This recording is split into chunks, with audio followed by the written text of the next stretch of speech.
Yes, sir. You are listening to the Screamin' Freemans podcast. I am Logan. And I'm Colby. And we are the Screamin' Screamin' Freemans. Hope everybody's been doing good. We've been doing excellent. We wanted to do this next movie we wanted to have it drop on Halloween night, but we got really busy. We're riding the wave of our first episode, which I heard had some pretty positive reviews. So if you haven't listened to that, make sure you go check out our first episode as we reviewed From Dusk Till Dawn. Great movie. But for our second episode, we wanted to do a sequel, and I suggested we do one of probably both of our favorite sequels. Yeah. It's our sequel episode, so we have to do a sequel. So here we are. We're doing Halloween 2 from 1981. As he said, it's filmed in 1981. It's directed by Rick Rosenthal. Yeah, Rosenthal. Produced by John Carpenter and Deborah Hill. Cast includes Jamie Lee Curtis, Donald Pleasance, Pamela Susan Shoop, Lance Guest, Dick Warlock. Oh yeah, I can't forget Dick. Charles Cyphers, he's the sheriff. And Leo Rossi's Bud. Dana Carvey is in this. Yeah, he's a little bit later on in the movie. And Billy Warlock is Craig, so I guess that's Dick's son. Maybe his brother. Pretty cool. Budget of this movie was $2.5 million compared to $320,000 for the original. That's pretty crazy. Damn. Big up. Oh yeah, damn. You can see where they put the money at this one too. Finished with $25.5 million at the box office, equivalent to $86 million as for 2021. Pretty crazy. Yeah. It's definitely got its place in horror history and has stood the test of time. I like it. I love this movie. Oh yeah, it's a classic. And like I said, you can see where they spent the budget at, because we got explosions in this movie. We got more weapons, more kills, more gunshots, more blood. Yeah, way more blood and more gunshots. Yeah, more kills for sure. I shot him 6 times. Yeah, the kills in this movie were fucking spot on. Yeah, I heard really they did make them like go back and do some stuff. Really? Like redo them? Like they wanted more blood. Oh, yeah, so they they like shoot it again and add more blood. Yeah, they're like, get the blood. Did you know going. in the first movie there was no blood? Damn, I didn't even think about that. Pretty crazy. Damn. He's like, now we have the budget for blood.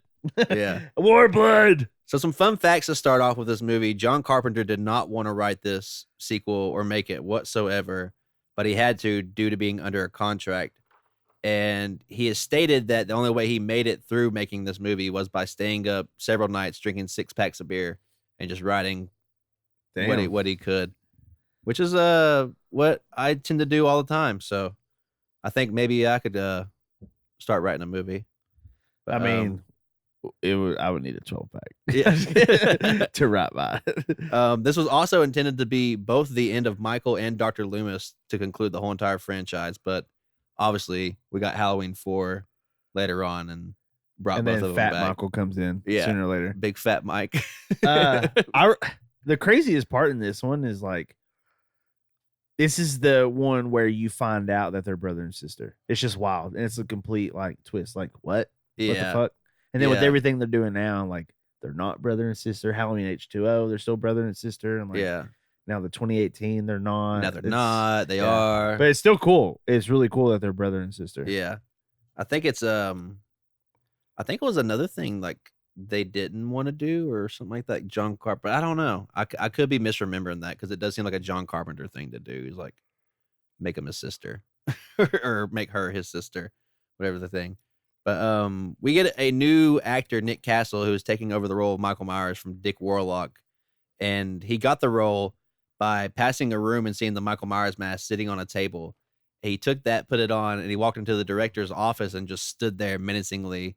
He stood there menacingly for a couple of minutes.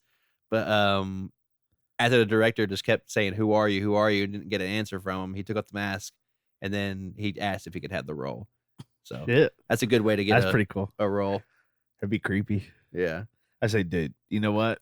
You got me. Yeah, you got it. You got the part, dude. We also get the same. Put it back on. Yeah. Just, hey, man, don't ever put that back on, actually.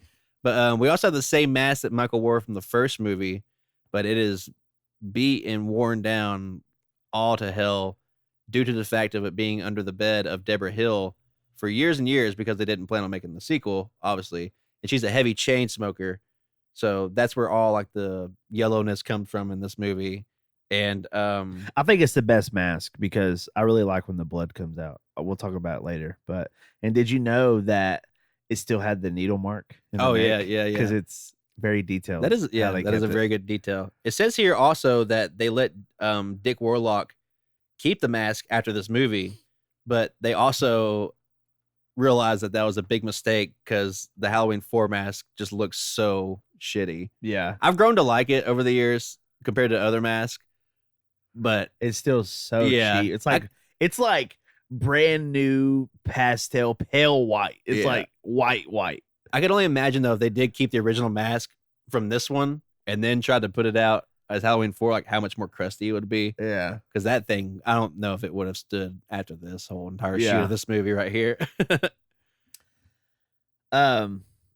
Is that all the information you got over there? Another fun fact, this movie was originally supposed to be taking place in a high-rise apartment building, which I thought that'd be a scary concept. Yeah, that would be pretty insane. I guess we're kind of in the same scenario, the hospital. And I mean, how long could they keep an apartment building going though? Yeah. You know?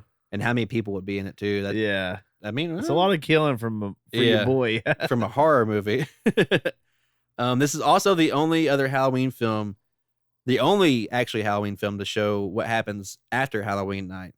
All the other movies, they just they just completely end on actual Halloween. Yeah. Huh. They never end.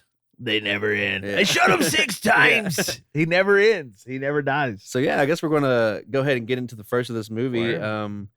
We take place directly from Halloween 1.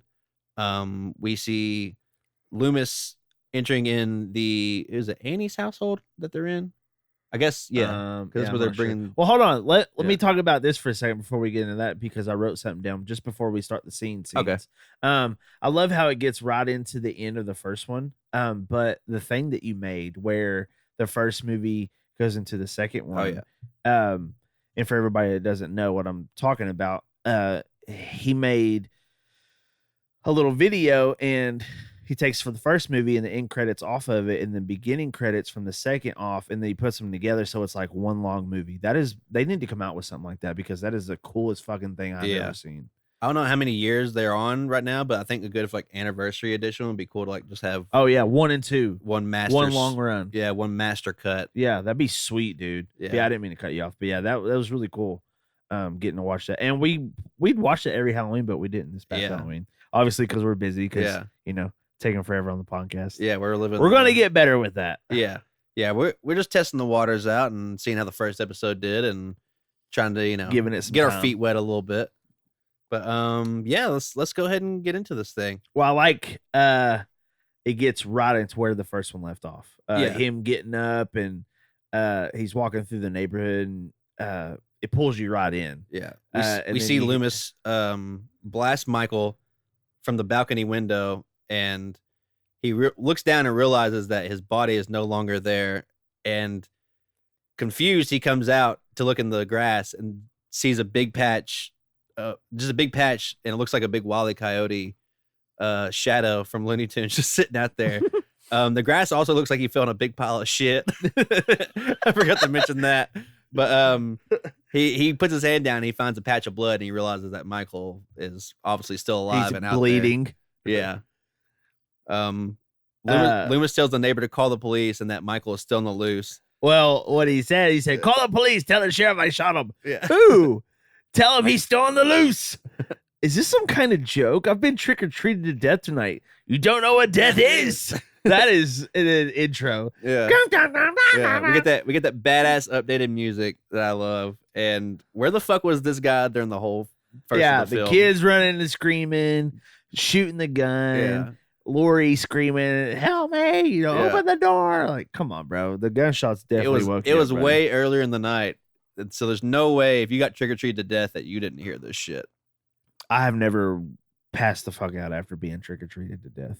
I've always been up eating candy or leftover candy. Exactly. Up listening. He must have had a long line at the door because he must be exhausted.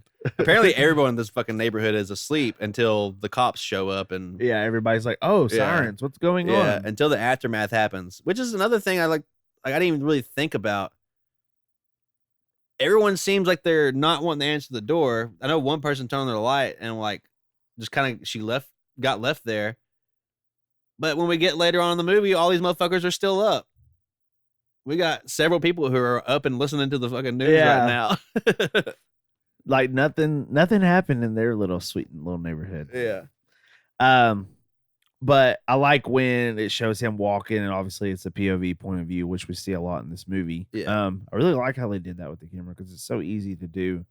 But he's walking through, and then the cop pulls up, and then you hear Loomis, and he says, "I shot him six times. I shot him 6 times. I shot him in the heart. I shot him 6 times. This guy, this man, he's not human." So we got trick-or-treaters still running around the area, and he's screaming at the top of his lungs he shot somebody 6 times. Michael's in the alley just lurking, literally probably 100 feet away from him, which is funny to think. Yeah, he's it's like he's always close by. Yeah. But as Michael's walking along, he finds this old couple's house, and he can hear the story of the murders coming over the radio, and the older wife is listening, and she's cutting this big-ass piece of ham. And it's fucking... For her husband that's passed the fuck out. Yeah. She's making sandwiches on this late Halloween night. Wake so she's me still up up when my sandwich is ready, baby. Yeah. But I love the shot with the old couple. And obviously, like you just said, she's making sandwiches. But the camera shows her in the kitchen behind her with the door open. And then the next camera shot is Michael, like the POV, like you're going into the door. And then the camera goes back and it's a TV eruption. And then back to the woman, he's standing behind her with a knife. I think that's one of the best shots in the whole film. Yeah. It's so creepy, dude. And she belts the screen, but that shot alone, I've rewound it like 3 or 4 times writing this, and it's so fucking good. It's just such a simple shot. Yeah. It's so brilliant. And her husband's let watching... me ask you, do you know what movie they were watching on the TV? Yeah, I was about to say Night of the Living Dead. Yeah. And the Night of the Living Dead, there's a little part in our intro if you guys if you've seen it and you hear it, but it's they're coming to get you, Baba. Yeah. Such a good movie. I can't wait to review that one. There's a lot of funny shit in that movie. Oh yeah, there is a lot of good stuff in that one. But that is one of the good shots in the whole movie. Yeah. So Michael picks up the ham knife. Yeah, the ham knife. The hog ham knife. Because he's about to go ham. And this old lady realizes that her knife is missing, and she turns down and sees blood. Yeah, she sees blood on the thing and just lets out this big old scream. And Michael's getting the fuck out of there. He's bouncing. He's got other more important shit to do. But the girl next door, the neighbor girl hears Miss Elrod scream, and she comes out to check. And Michael's found his next victim as he stands directly in front of her. So the back porch light comes on. How the fuck do you not see him standing there? Yeah, with a white mask. Yeah, on, this pale motherfucker right next to her, and he even moves like over to the left after she comes out in the pale moonlight. Yeah, that's where they get that from. This motherfucker, neon moon. Yeah.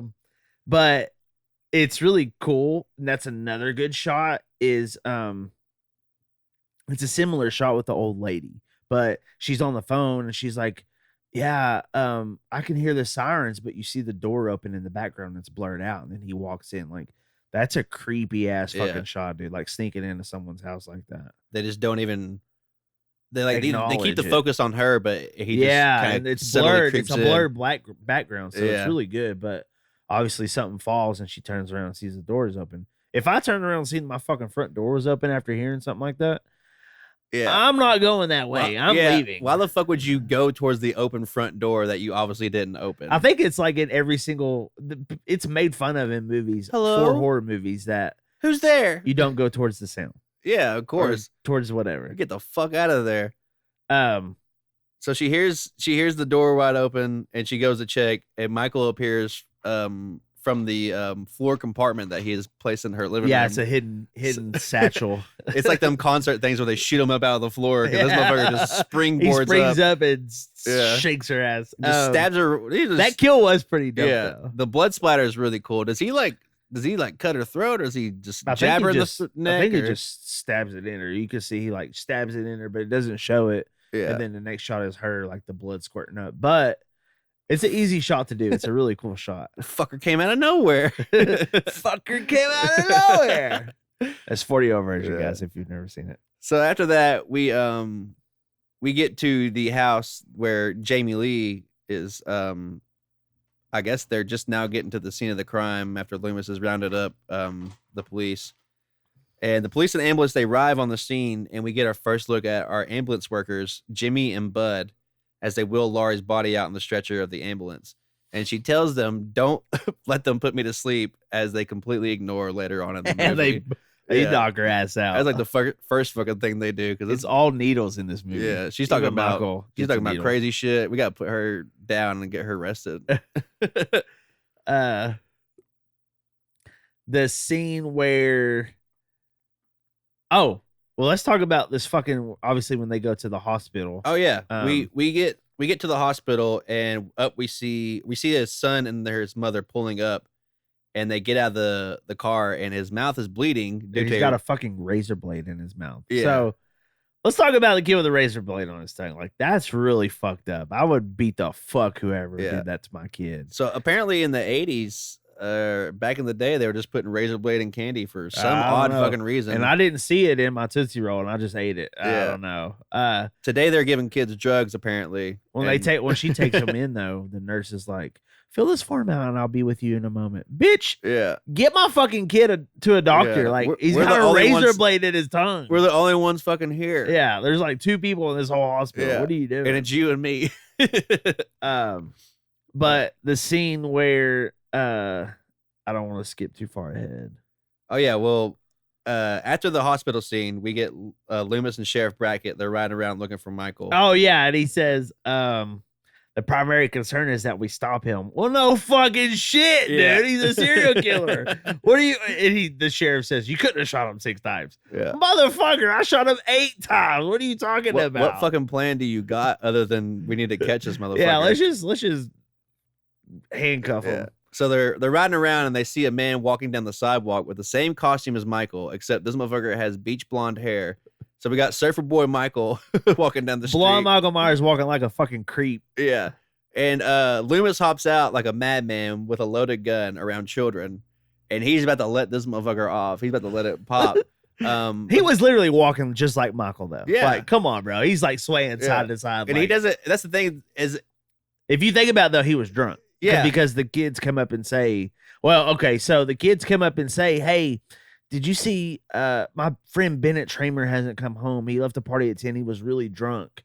He was drunk. You could tell he was drunk then. But so Ben Tramer, Laurie Strode in the first one said, I'd rather go out with Ben Tramer. So that was Ben Tramer. So Ben Tramer got killed. Tramer was getting fucked up tonight. He said, fuck that shit. He did get fucked up. But you got a fucking speed racer of a cop doing 90 in a residential street. Yeah, Ben Myers does not want to stop at all, and he even tries running off. He doesn't even take off his mask to show that he's not the guy, which is another weird thing. Yeah, like, why wouldn't you stop and be like, yo? You got a police officer waving a gun at you telling you to stop, and he's just like, no, I'm out of here. And he turned around and run. Yeah, and then that's the worst mistake you could have made because Evel Knievel's bolting through here at 70 miles an hour. Kids in the street. He hits Ben Tramer / Myers and he pins him up to this fucking white van, and apparently he has dynamite strapped onto his body. He hit him fucking hard.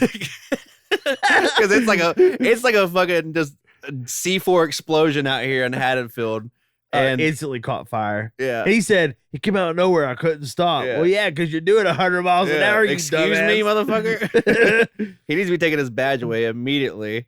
But they get out of the car, and the sheriff and Dr. Loomis run up, and they're like, is it him or not? And Loomis has this look on his face like he realized he just got an innocent person killed, which he obviously did. And he still leaves them there just to burn to a crisp. And after this, we get what I think is probably the best actor in this whole entire movie.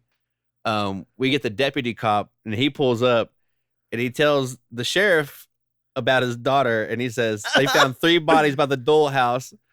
One of them was Annie. One of them was Annie. So they leave the more than likely concussed officer, who was also played by Dick Warlock, which is another fun fact. they leave him just to deal with Ben Chambers burnt to a crisp body. Oh, we have the video playing in the background, and it's Yeah. where he hit him. Yeah, this fucking flame is on right now. They turned this dude into Toasted marshmallow. Yeah. But they leave Dick Warlock to deal with it, and they're going to go look for Michael because there's more bodies were flying around apparently undue to Michael's hand. After that, we get a shot of Jimmy in the hospital, and he hears a report on the TV, and he goes to console Laurie, and he wastes no time trying to mac on this murder survivor because this is our first. All. Yeah, he's also kind of like Bud, but more I guess not on the nose with it. And then after that, we arrive on the scene of Annie's murder with a bunch of news reporters, and there's cops and ambulances all around, and we get our appearance of Dana Carvey as he's talking to a news reporter, which is very quick. It's like 2 seconds. Yeah, and if you don't know, you don't know. Yeah. So they wheel out Sheriff Brackett's daughter Annie on the stretcher with her eyes open. Yeah. And he sees his daughter dead, and he's talking to her for the last time on the stretcher. He puts his eyes over her eyes, and they start to flutter, which is so funny because why have all the shots you could have kept? Well, there's a lot of movies where even like kids do it while they're faking asleep or faking dead, and you can see their eyes moving. Like a lot of people can't. She's a trained actor. She had a whole other movie to get prepared for this dead role. So after we see Sheriff Brackett find his dead daughter, we get a shot of somewhere in town where we see our one of our female hospital workers, Karen, and they're leaving a party, and apparently she's going to be late for work, but she doesn't want to drive her friend home. And apparently it's 5 minutes to her house and 5 minutes to the hospital, which is apparently too long. It's too long. Yeah. But 10 minutes out of your fucking day. When she gets back and she walks into the hospital, the door shuts and the camera pans in, you see Michael in the mirror. That is a dope ass fucking shot, dude.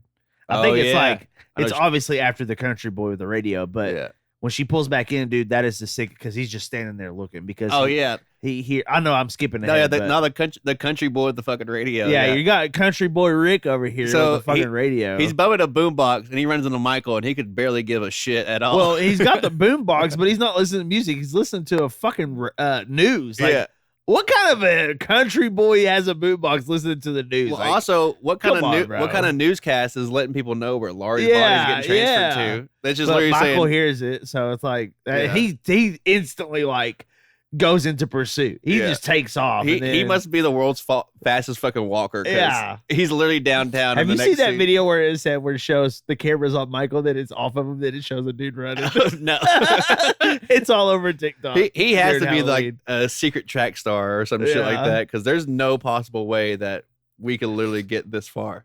The long shot though, after like Michael runs into, he runs into Michael. And then him and walking past the sign says Had Memorial. It's super detailed, dude. Like, it's just so crazy. Him hearing it and then him walking, and the sign says Had Memorial. This way. Like, go this way. Yeah. So it's just crazy how that happens. So after Karen gets inside, we see Bud sitting in the break room and he's smoking a roach clip. Well, hold on. After the Mustang, the shot with the Mustang I was talking about, I think these shots really make the fucking movie. Oh yeah, when he like just shows up in her side mirror. Yeah, well, it's just like those little shots, like little detailed shots have so much detail in them, but they're so simple. I think they just make the whole movie, man. Like, I literally want to rewind it and watch it like 3 or 4 times, because you're like, dude, like, such a genius shot. But yeah, I didn't mean to cut you off on it. Really shows like the tension kind of lets it build. Michael's here. Oh shit, yeah. But yeah, you got dude smoking weed in the hospital. What the fuck, dude? Bud's on a roach clip of no else. Bud's a fucking G, dude. I'll tell you that. Bud is just trying to get some pussy tonight. That's all his whole mind. It's insane. And then obviously he's like, "Amazing Grace, come sit on my face. Yeah, don't make me cry. I need your pie. Yeah. Fucking weird, bro. He's so weird. Another cool thing I noticed in this is the security guard is also watching Night of the Living Dead. We see Really? him. Yeah, he's watching Night of the Living Dead, and I didn't even notice that. Michael walks across the field of the he's on security footage. Yeah. This guy's not paying attention at all. But well, the nurse is late. She walks into the NICU and she's talking to the head nurse. He is like, after he walks into the hospital, he's in the baby thing. You can see him behind them. Yeah. And I never noticed that. Obviously, you see him walk out. Yeah. But I never fucking noticed that shot where his face is showing in the background. Yeah. I was like, oh my God. Yeah, he's literally in a room full of newborns. It's fucking insane. It's so detailed and creepy, dude. Like, that shot is immaculate. Another thing that made me think, I've said this before, there's nobody at this fucking hospital. Where the fuck are the parents for all these babies? I know they like have a baby and they let you keep it like they keep it overnight, but there's got to be at least one like set of parents in this fucking hospital right now. All these babies are just in this room, like sitting there. But so Jimmy, he was all pissed off from the the Amazing Grace "Come Sit on My Face" line. He got pissed off and he walked down the hallway to, I guess, go talk to Laurie.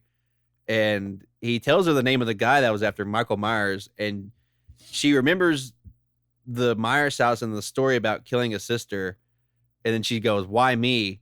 And she asked that, but before he learns, she's interrupted by the mean boss nurse, which she's a good character, I will say. Yeah. She's a great character. A great character. Hint, hint, wink, wink. Yeah. But she's trying to get a hold of Laurie's parents, but the phone lines are down, which means that Michael Myers is a master electrician, apparently, which... He's cutting lines. He ain't cutting throats. He's cutting lines. As I say, he was in a psychiatric ward all of his life. He's only been out for a day. He learned how to drive, and he learned how to cut cords. The only thing he needs to learn how to do is plumbing. That's it. Yeah, he's learned how to take. He's already got the suit for it. He's learned how to either fix a fucking car or plumb a toilet because he's got the whole wardrobe already. Funny. And lose the mask, dude. You're not going to get any customers with that fucking hideous thing on. So then we got phone problems. So Mr. Garrett, the security guard, my boy, can't believe my boy got killed. Mr. Garrett goes to check on the phone situation with one of the most brutal kills in the whole fucking movie. I want to do this shot and replicate it. Dude. Yeah. Such a great shot because it shows it. Yeah. It shows the hammer hitting the head. I love this. Insane. I love the buildup of the scene too because he's going around and he's doing like the typical, like he hears a noise. Runs off. Cat jump out and He's opening doors, boxes fall. Yeah. It's so crazy how they show the hammer hitting the head though, and it was super gnarly to show the fucking that type of detail in that time. The ass end of the hammer too. Yeah, you're like, what the? Imagine people seeing that back then, like, what the fuck, dude? Like, I can't. Especially compared to the new one. Like I said, they needed more blood and gore in this. Like they showed it in this. What's really crazy though is like how intense it is when he's opening the doors. He yanks one open and then the boxes fall and he shines a lot. But then the second one, it's more like subtle. And he's like, oh, okay, it's a sigh of relief. Yeah. And then he shuts the door and Michael's right there. Classic. He just busts through that whole entire thing. It's a classic shut the door or refrigerator door or the mirror and like someone's behind you in a mirror. It's a classic scene like that. It's really classic trope. Really fucking cool. Yeah. So after that, we get Loomis and the best cop actor, and they are identifying the charred body of the teenager killed by a cop crash, which he has no feelings. So the cop says he's either 17, maybe 18. Michael is 21.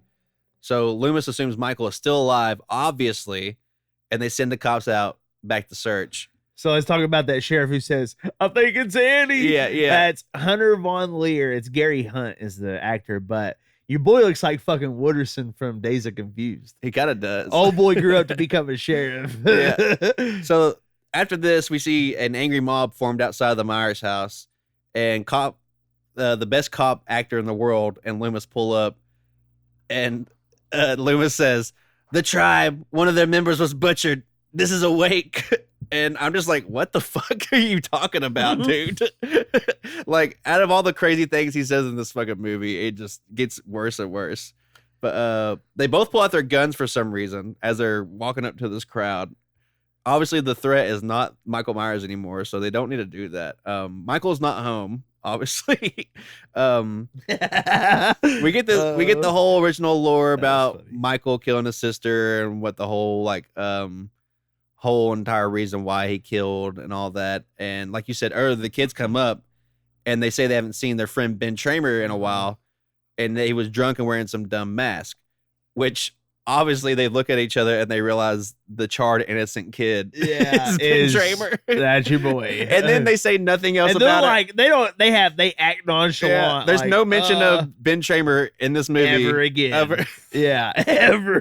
Or the concussed cop that just I think we need to call those kids. Yeah, nobody wants to call Ben Tramer's parents whatsoever. We need to find Michael Myers first, which is a good thing, but you know, maybe send some other cops to the Tramer household and I come identify their boy, let them know what happened. So we get back to the hospital, and the kind of hot nurse Karen is working. About Nurse Sluts a lot? Yeah. So the kind of hot nurse Karen is working, and the buzzer goes off, and I guess that means like to the patient needs some help. Yeah. She walks into the room. The one fucking patient in the hospital, by the way. Yeah. So apparently, everyone's asleep, but this guy needs some help.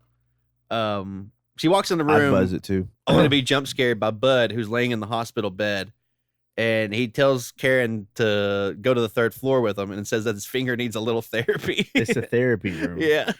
I said, "Hell yeah, Bud, you horn dog." My man. Yeah, my man. Let's just talk about Nurse Sluts a lot leaving the damn babies to go get some dick in the therapy. Oh yeah. room. Well, yeah. What the fuck? She's reluctant at first because she says she has to go check on the newborns, but Bud convinces her to meet because she's also horny too. Which fuck them kids apparently. Yeah, she's fine at all, but I wouldn't be with that bitch. Like, okay, like I mean, this is 1981, dude, and she deserved what's coming to her for leaving them damn kids. Bud doesn't really. He seems like he doesn't really have much to pick from, or I could be wrong. Bud seems like a pretty suave kind of guy. And she said, "Well, we can listen for the babies in the room." How the fuck are you gonna hear anything out of that damn therapy room? Yeah, it was loud as hell in there. Yeah, with that little spa hot tub going. So before we get to the hot tub scene, we get Laurie in bed, and she's distraught, having a dream or a nightmare, as you would call it, I guess.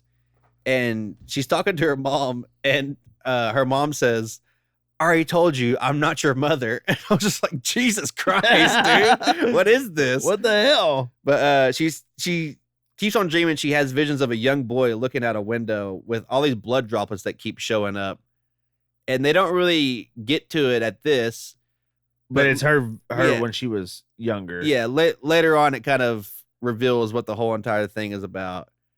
But after that, it's back to Sex City as we see Bud and Karen getting hot and ready in this hot tub.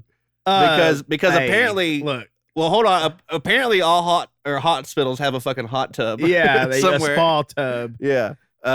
So we're out to this hot tub, and we see Bud sitting inside of it, and out walks Karen as she gets into the hot tub and takes off her towel. And I just want to say, swing.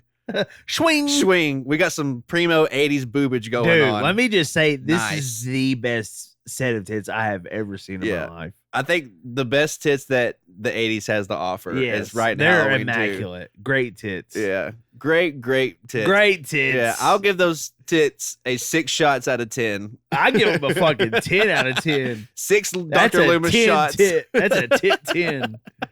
A big 10 titty on Halloween, too. That's where they put all their money in, paying her to show her tits. So Bud's getting some finger relief right now in the hot tub.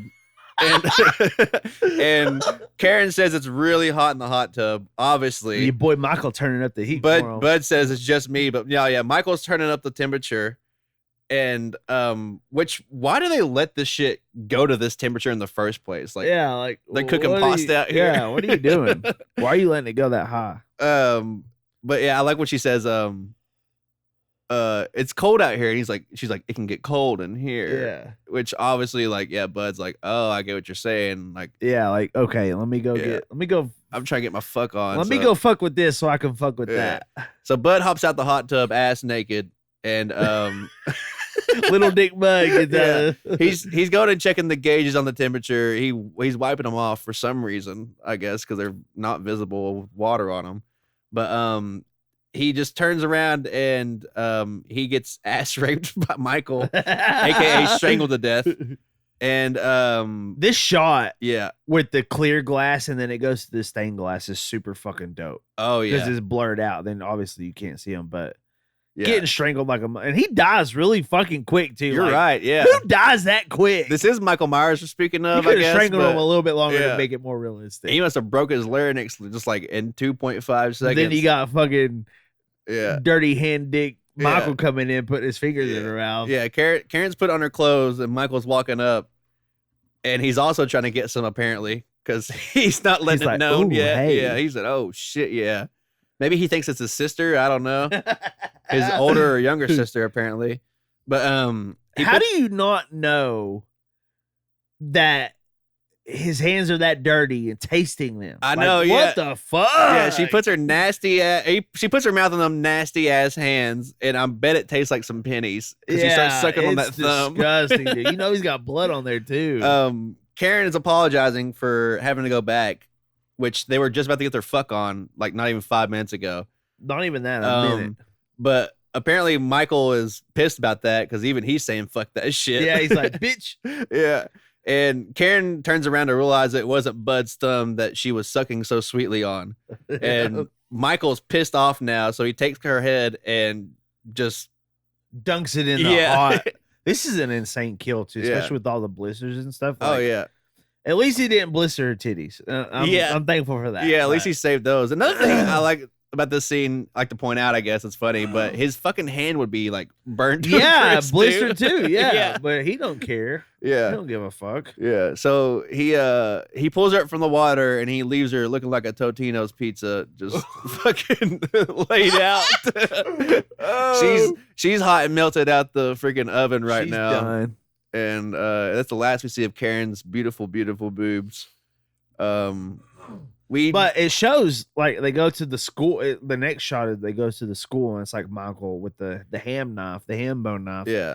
And he writes Sam Hain, and Dr. Loomis explains like what Sam Hain is. But you got the girl who was his nurse that was driving him around comes back in. She was also in H2O. I don't know if you didn't realize that, but oh yeah, she gets killed in H2O. She's also in the Halloween Kills too. She pops up in that one. Oh yeah. She does pop up. She literally makes her return in like all like these movies. It's super cool though how they kept her in it, especially from the first one. Yeah, she tells that Loomis that that he's been ordered back to Smith's Grove, and he can't leave Haddonfield. He says because he has to find Michael, and she says that he doesn't have a choice. A marshal's out front waiting for him. So they're pretty much like, all right. You got to go, dude. Yeah, he's accepted that he needs to get back because he's obviously causing trouble in Haddonfield. Yeah. He's not the only one causing trouble in Haddonfield. So after the school scene and the explaining of Sam Hain, which is the Lord of the Dead in the end of the summer. Yeah, that's what he says. Yeah. We get Jimmy back prowling in Laurie's room again. He wants it, bro. Yeah. He wants her. He promises that he's not going to let anything happen to her. And she's apparently asleep with her eyes open or having an allergic reaction or something like that. And so we get this unnamed nurse, and she goes and asks for help from the head doctor who put Laurie asleep earlier when they got to the hospital. I like this scene right here because she finds him in the office chair turned around. And he has this big fucking needle just sticking out of his eye. Yeah, she turns him around. And it looks like he's looking at something. He's looking at the fish tank. Yeah. It's a super awesome kill. Yeah. And that's the same shot from Halloween H2O with the skate. Oh, yeah. Remember Jason Gordon-Levitt? He's really young in it. But obviously Michael's in here. He puts the fucking needle in her head and blows air in it. So I don't know if you know, but that's why they flick needles. So there's not no. I was wondering why he did that because he does. I like the shot too. How he pops up out of the black. Yeah, like, just the you black see of his the white room. mask. Yeah, so that's like the shot from the first movie where he come at the end of the movie where he comes to behind Laurie. You just see the white mask out of the dark. Yeah, super cool shot, man. Yeah. So Jimmy he realizes that she's been gone for a while, so he goes and runs for help. And the other nurse, she gets buzzed for help. And we see this awesome POV shot of Michael walking through the halls. And I like this because it's just like you said, they do these shots on purpose where he's like popping up in the background, but these POV shots too. Yeah. It's kind of putting you in his perspective. Yeah. Yeah. It's super dope. Yeah, but we gotta talk about the scaffold.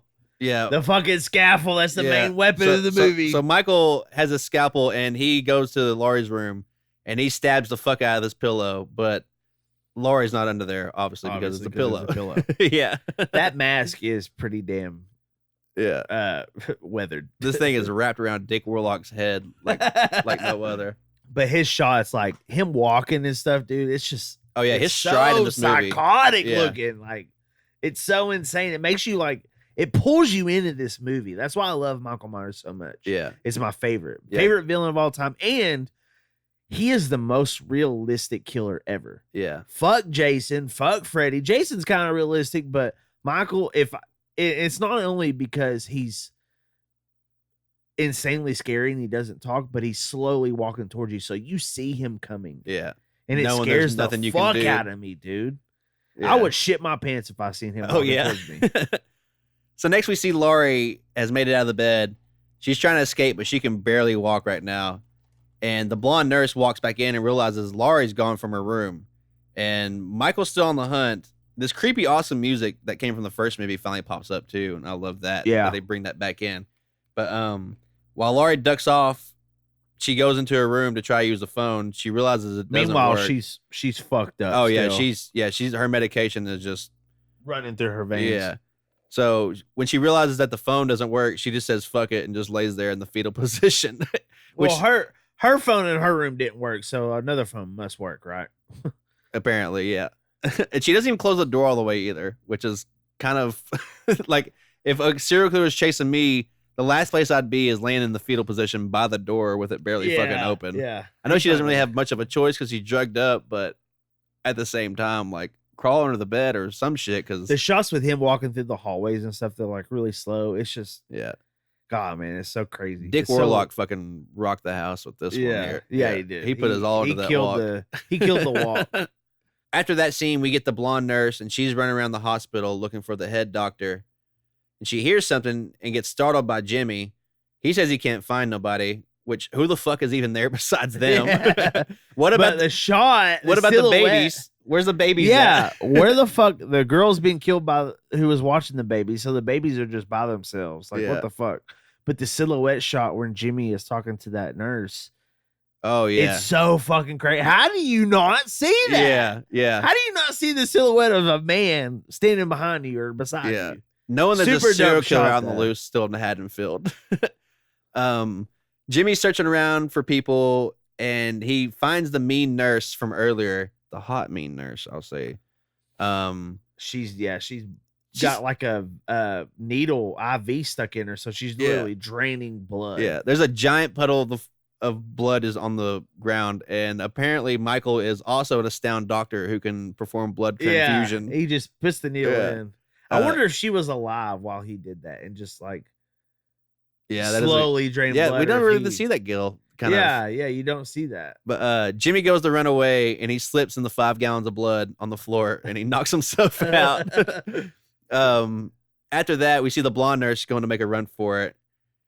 And her tires are flat. Yeah, her car. He slashed everybody's tires just so nobody would get away. I would still drive on those rims. I don't give a fuck. It makes me laugh because she runs back inside. Yeah, like, what are you doing? Yeah. There's somebody. Well, I guess there's a madman probably outside to her, but I would still drive on rim, bro. Yeah, fuck that. Somebody's here to kill somebody. Apparently, I'm getting the fuck out of here. I'm getting in that ambulance and taking the fuck off. But after we see that, Laurie finally crawls out of the door and she gets her ass moving.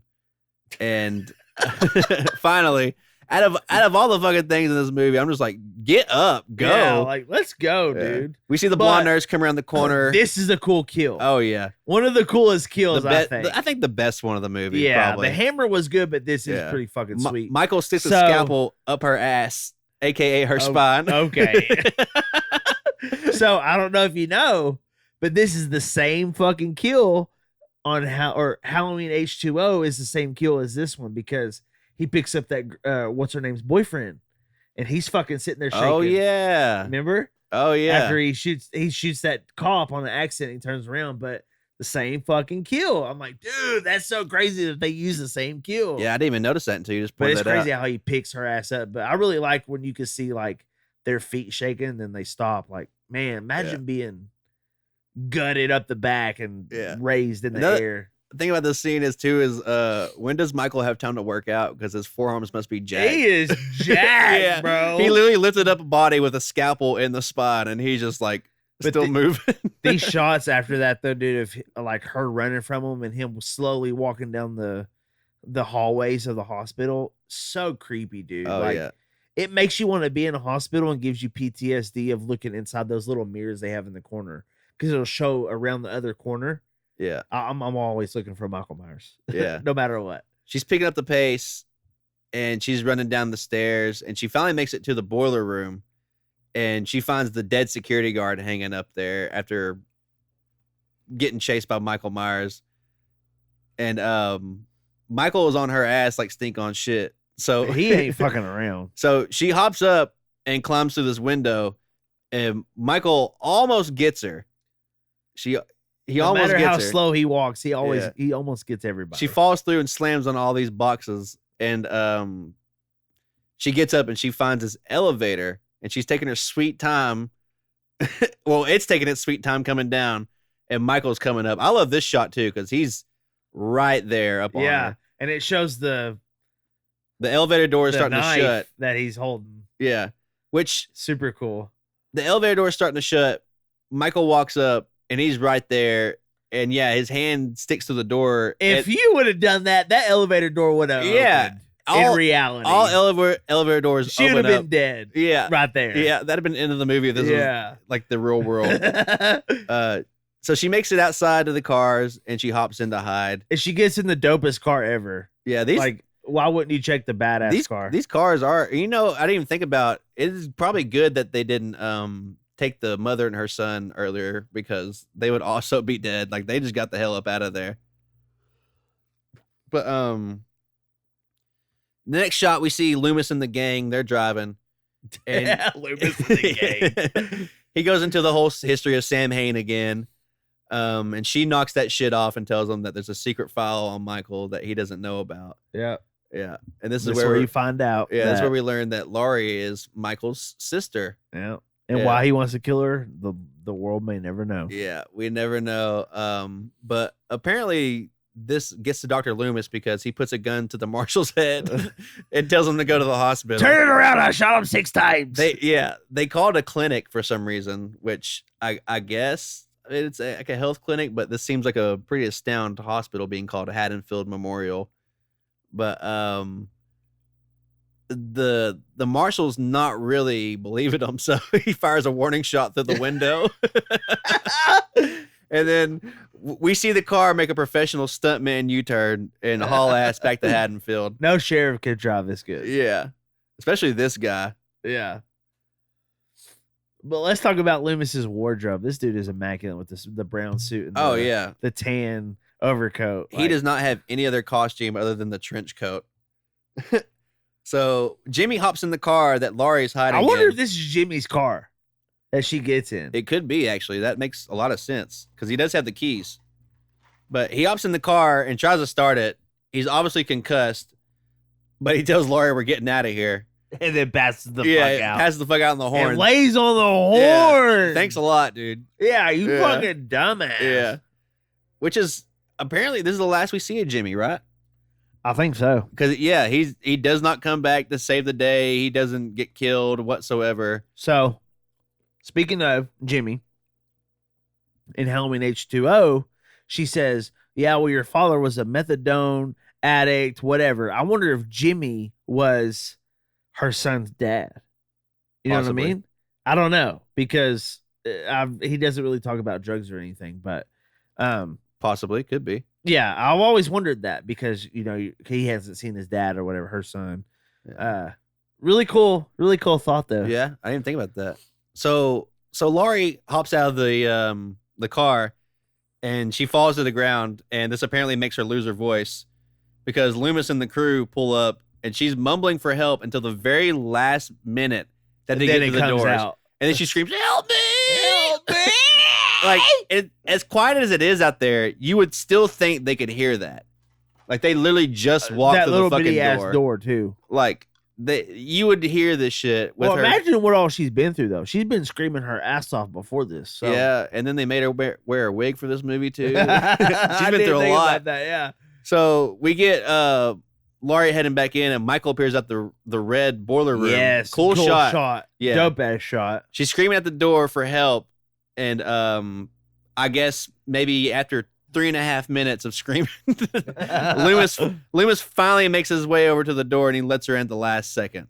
But this shot is the same as her asking for yeah. Tommy. Yeah, and him getting closer to her from the first movie. So yeah, she's been in this situation before. And yeah, you know, by this time I would be fucking pissed. I'd be looking for open the fucking door. I'd be looking for another door at this point. Yeah. I'd be running around the other side. But this shot is also super fucking cool. Oh yeah, because Loomis locks the door back and Michael doesn't try to open it. Fuck the mirror or fuck the window. Yeah, the glass. He just walks straight through that. He walks through like the insane, fucking goddamn Terminator. He's over the here. Hulk. Yeah, he's the Hulk through it. Loomis lights up Mikey with 5 more shots, and it's down for the count. It seems like it, but the marshal, he is dumbass boy Marshall. Yeah, he walks up to the hero. He walks up and try to check it, and Loomis is like, "Nah, dude, he's still breathing. Look at him." But the marshal's not believing this, so he decides to check for Mikey's pulse for some reason. And Michael jumps up like magic and just slices this guy's throat just from ear to ear. Pretty insane. A lot of good kills. I still say my favorite is the hammer, but that one, lifting the nurse up is really good, but the hammer is my favorite. So that sheriff deserved it too.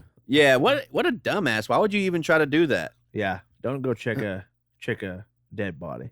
So the chase is back on with Laurie and Loomis trying to escape Michael, and they find a room filled with several containers of gas.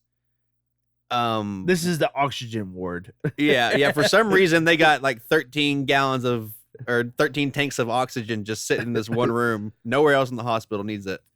But Loomis hands Laurie a gun. And as Michael shows up in the door, Laurie is being such a pussy in the worst time possible. And she don't want to do it. Yeah, like out of all this time you've been getting chased by this dude, you want him to be dead. Why would you not just take the gun and just blast him, dude? Cap him when he gets right to that damn door. You really want to get stabbed with that? Yeah. This is probably one of the coolest fucking scenes though. This is where he shoots his eyes, which I don't understand. How's that bullet not go through all the way through his head? Well, Michael busted this door like it's made of cardboard, and Loomis is out of bullets apparently, and so he's just stabs Loomis, and he's out for the count, and he's got his high knee walk towards Laurie. He's got football practice the day before. Yeah. And a lot of blood has been on the scalpel, so Loomis probably needs to get checked after this movie before Halloween 4 comes around and he's back in that 80s sequel, you know, it being the 80s and all. Michael's approaching Laurie. And he stops for a second and he looks at her. Yeah. Because he knows. Well, she's saying Michael. Yeah. And he seems confused. And when she shoots him though, how does the bullets not go all the way through his head? Like just his eyes, bro. And this is where the mask. She's apparently a sharpshooter because she hits both eyes. Yeah, with dead both on. bullets. Yeah. This is where the mask really takes shape because of the blood. Like I love this mask. Yeah. And then he's swiping at the air. This is probably like, I don't know, 73 swipes that Michael's doing back and forth. Trying to kill what's in front of him. He just saw her, so you would think he would have a good idea of where she's at in the room. But as he's doing this, Dr. Lewis is turning up the gas on here. We're really cooking with gas now in this room. And they can breathe fine. Yeah. Everybody's breathing fine. I love this part right now because Loomis, he tells Laurie in this real southern twang, and he goes, "Get out now." But She does the smartest thing ever though, in the whole fucking movie is turn on the other gas. Oh yeah, the other gas things. That's the smartest thing she's done. They're creating this death trap for Michael right now as he's on his 103rd swing of the blade. Still hasn't hit anybody yet, but after all this gas is finally in the room, they should all be high as fuck by now at this point. Yeah, it shouldn't even be running. But your boy, yeah, risk his fucking life to blow up. Yeah, he pulls out his trusty lighter that he has not smoked one fucking cigarette. In the first or second movie. Yeah. Where'd this lighter come from? You just got it to help other people that smoke. He pulls out his lighter and he says, "It's time, Michael." Then click, click, boom. The place goes up in flames. With the baby still in the ward, the baby ward. Yeah, nobody's helping the baby. This place would have fucking blown to smithereens with all the gas that was in that room. So when Michael walks out, obviously you could tell it's a suit with someone. Oh, fire retardant suit. Michael is 400 pounds fatter. Yeah. And he's imagining being in this suit being lit to flames like that. And scary as fuck. Loomis sets the right guy on fire this time. And he dies the same way that Ben Tramer does. Laurie lives somehow, by the way. She's just right down the hallway after this big ass explosion happens. And so Michael is finally dead and burnt to a crisp. This is supposed to be the end. Supposed to be the end. We see the aftermath outside the hospital. The ambulance, police, and news crews are over there. They're covering the scene. They load Laurie into the ambulance and drive off. And then we get this super cool shot of Michael's head on fire with Mr. Sandman playing to close us out. Super dope. I love that they included that. Yeah. And the Sandman that plays on Halloween H2O too. You know what? My favorite one, this one is really good, but my favorite one is H2O. Your favorite's H2O? Yes. It is so fucking good. Oh my God. Because I love when she tells them to leave and she slams the rock on that fucking the code thing where nobody can get in or out, but she's like, Michael! Yeah. She's yelling for him with the axe. Like, that one is so good. I do love H2O for nostalgia reasons, I would say. It is really good, but it's not really that high on my list. What's your favorite one? Oh, well, obviously Halloween, the original, for sure. Yeah, the original is really good. That's probably without on question. Everybody's list, yeah. But if nobody knows the timeline, the Halloween timeline, you need to go look it up because it is very interesting to see how. Oh, yeah. There's like 4 or 5 different timelines. They're all over the place. It's so cool. Yeah. Yeah, but definitely the brother and the sister thing. Resurrection kind of lost me. Busta Rhymes made it. I feel like Resurrection's a really fun movie compared to the others because it's really shitty, but all the kills are like really cool. Yeah, and it's just and then Busta Rhymes whips the fuck out of him. Oh yeah, karate. Yeah. Busta Rhymes fucks him up. But so yeah, Halloween 2. We just made it through, and This is a good one. This is a good one, man. I really do love this movie. It gets a lot of hate from some reason. I don't understand why. I don't know why. It's so good. I guess so many good shots, so many good kills. I guess obviously because it's funny. It has to live up to the Halloween 1 kind of fame, I guess. Well, you gotta think with all the other ones too, like the Halloween. What do you call it? Sorry, franchise. The Halloween universe that goes on. All the different ones. Like, I get it, but watching it as kids, shit. This is a fucking great movie. This is one of my favorite out of the Halloween franchise. I'd say this is probably one of my top 5 of it's like the Halloween franchise. He comes back, but he's more brutal. So obviously, what do you want to rate this one here? What's your rating? When I was a kid, like I said, I loved Halloween H2O, but when I was a kid, it was probably a solid 7 for me because I still love the first one. But now I have to give it a solid 8.5. Like, I really do like this. But Halloween H2O, Halloween 2018, that's a solid 10 for me. It's so fucking good because it's after the first one, obviously. Yeah. But in this storyline or this, 8.5. I think I'm gonna give it a 9. A 9? I used to like be back and forth on this movie because obviously it's not Halloween 1, but I will say I enjoy watching this one more than Halloween 1. Yeah. It has such a better it has a better pacing to it, more blood and gore, more kills. You see more of Michael Yeah. than Yeah. the first one. Obviously, the first one is They're trying to set up the whole entire story and why you even care like about Laurie Strode and who Michael is. That's the whole like first 30 minutes of Halloween. And then, then when you get to the first kill, it's not even that big of a kill. Like yeah. I get it's for the time and all that. It's such a fake ass kill too. Yeah, of course. but But yeah, I really fuck with this movie, man.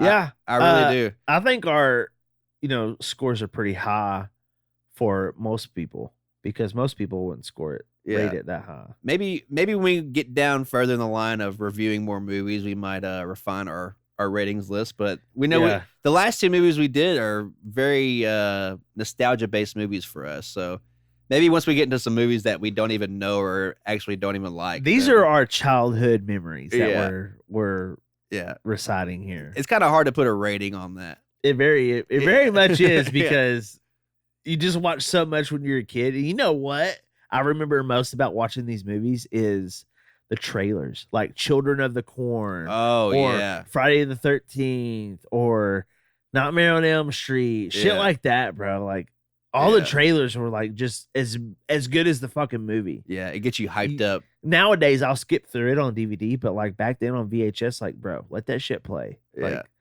Let it ride for coming all time's this sakes. summer. Yeah.